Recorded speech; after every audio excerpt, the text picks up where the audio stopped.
Benoît Payan qui est élu maire de Marseille, ça on le savait, second mandat.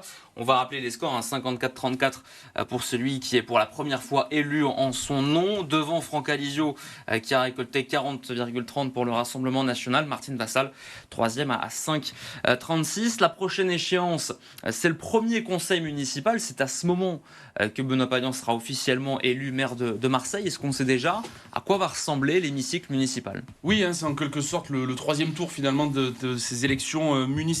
Pas de surprise, c'est avec une majorité absolue que le printemps marseillais va siéger pour ce mandat. Je vous propose de regarder justement une petite photo de ce conseil municipal. Regardez, l'Union de la gauche, 73 sièges, le Rassemblement national, 34 sièges, et Martine Vassal avec sa liste d'hiver droite, 4 sièges seulement.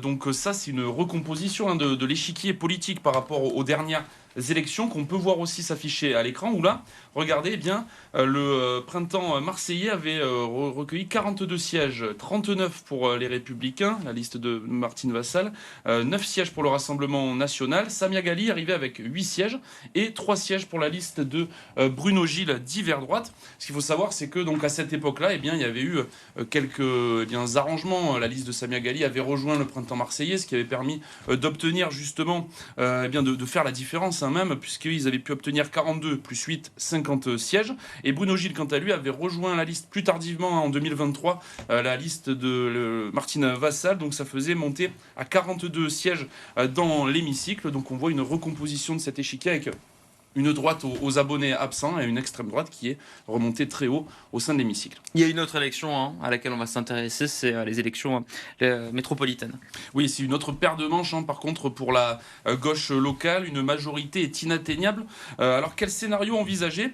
Après sa défaite cuisante, Martine Vassal, présidente de la collectivité depuis 2018, a annoncé hier se retirer, finalement, après avoir annoncé qu'elle serait candidate à sa propre succession. Finalement, avec ses 5%, elle a décidé de se retirer. Plusieurs noms circulent en coulisses, forcément, pour cette élection de la métropole. C'est celui de Nicolas Isnard, tout d'abord, maire de Salon-de-Provence, qui a été élu dès le premier tour avec plus de 74% des suffrages. Celui de Sophie Joissain également circule pas mal à la tête d'Aix-en-Provence, deuxième commune de l'intercommunalité.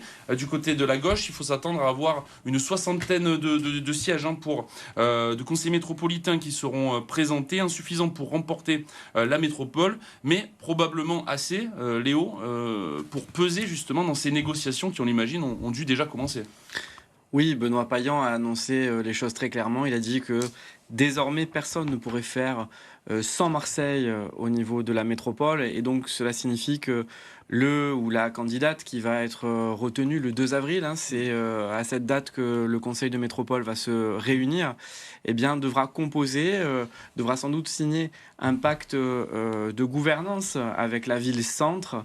Et ça va changer beaucoup de choses parce qu'on le sait, pendant tout le précédent mandat, il y a eu une rivalité très importante entre la métropole et la ville de Marseille, mais qui était née des municipales de 2020 où Martine Vassal était opposée à Benoît Payan et avait fini par remporter la métropole. Donc on comprend bien que ce schéma-là ne va pas se reproduire cette fois-ci.